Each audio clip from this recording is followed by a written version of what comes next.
একজন অসুস্থ মানুষের কক্ষে টয়লেট ব্যবস্থা করা কোনো অপরাধ বা লজ্জার বিষয় নয়। আমাদের রাসূলুল্লাহ সাল্লাল্লাহু আলাইহি সাল্লামের জীবনীতেই আছে যে রাতের অসুবিধায় তার বিছানার নিচে কাঠের পাত্র রাখা থাকত। মৃত্যুর সময়ও তিনি সেই পাত্রে প্রস্রাব করেছিলেন। কাজেই যারা এ ধরনের অভিযোগ করে তারা বাস্তবে রাসূলুল্লাহ সাল্লাল্লাহু আলাইহি সাল্লামকেই অপমান করে। তিনি কলেরা রোগে মারা যাননি, কারণ কলেরা একটি অত্যন্ত সংক্রামক রোগ। যদি তিনি কলেরা রোগে মারা যেতেন তাহলে ডাক্তাররা তা নিশ্চিত করতেন। তাছাড়া সরকারি অনুমতিতে লাশ ট্রেনে পরিবহন করা সম্ভব হতো না। ডাক্তার কার্নিংহাম ও ডাক্তার মেজর সাদারল্যান্ডের জারি করা মৃত্যু সনদে স্পষ্টভাবে লেখা ছিল যে হজরত মির্জা গোলাম মোহাম্মদ আলাইসাল্লামের মৃত্যু কলেরা রোগে হয়নি।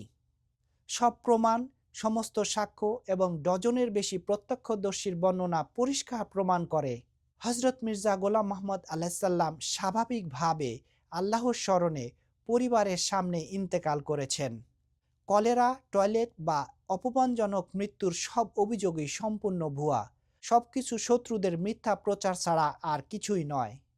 প্রতিদ্বন্দ্বীরা যখন প্রতিশ্রুত মসিহ আলাহিসাল্লামের মৃত্যুকে নিয়ে অপমানজনক দাবি তোলে, তারা বুঝতেই পারে না যে এর মাধ্যমে তারা আসলে অন্যান্য নবীদের সম্পর্কেও আপত্তির দরজা খুলে দেয়। নবী করিম সাল্লাল্লাহু আলাইহিসাল্লাম প্রতিশ্রুত মসিহ আলাহিসাল্লাম সম্পর্কে ঘোষণা করেছিলেন যে তিনি আমারই কবরস্থানে সমাহিত হবেন। এই কথাটি ইঙ্গিত দেয় অন্যান্য দিকের পাশাপাশি তার মৃত্যুর ধরনও রাসূলুল্লাহ সাল্লাল্লাহু আলাইহি ওয়াসাল্লামের মৃত্যুর সাথে মিল থাকবে। হজরত মির্জা গোলাম মোহাম্মদ আলাইসাল্লামের মৃত্যু নিয়ে যে অভিযোগ ছড়ানো হয় তা প্রমাণহীন ও উদ্দেশ্যমূলক অপপ্রচার। প্রত্যক্ষদর্শী, পরিবারবর্গ, সাহাবী, চিকিৎসক এবং সরকারি নথি সবই নিশ্চিত করে যে তিনি স্বাভাবিকভাবে আল্লাহর স্মরণে পরিবারের সামনেই ইন্তেকাল করেছেন। টয়লেট বা কলেরা সংক্রান্ত গল্প একেবারেই ভিত্তিহীন। মৃত্যুর আগে তিনি ওহীর মাধ্যমে নিজের শেষ সময়ের খবর পেয়েছিলেন। শেষ রাতে একটি গুরুত্বপূর্ণ গ্রন্থ লেখা সম্পন্ন করেছিলেন এবং শেষ মুহূর্ত পর্যন্ত আল্লাহ আমার প্রিয় আল্লাহ উচ্চারণ করতে করতে ইন্তেকাল করেন।